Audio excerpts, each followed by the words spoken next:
kabulastugan.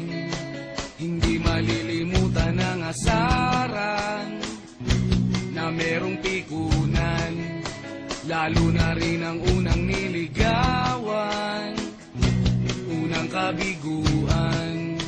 At dyan nasiseryoso ang usapan, ang pagdadamayan ng tunay at tapat na kaibigan.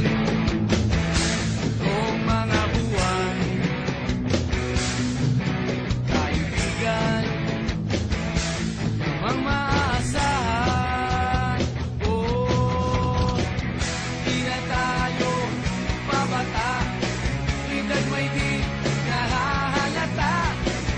Sa mga trip unti-unti na tayo nagsasawa.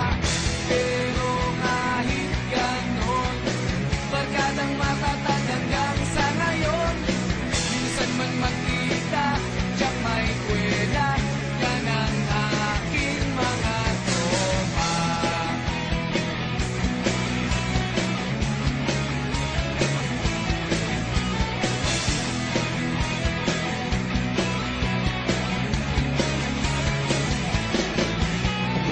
Inuman na pang magdamagan, minsan inaabot pa ng ayaan, na kung saan-saan, na para bang walang kinabukasan at kahantungan.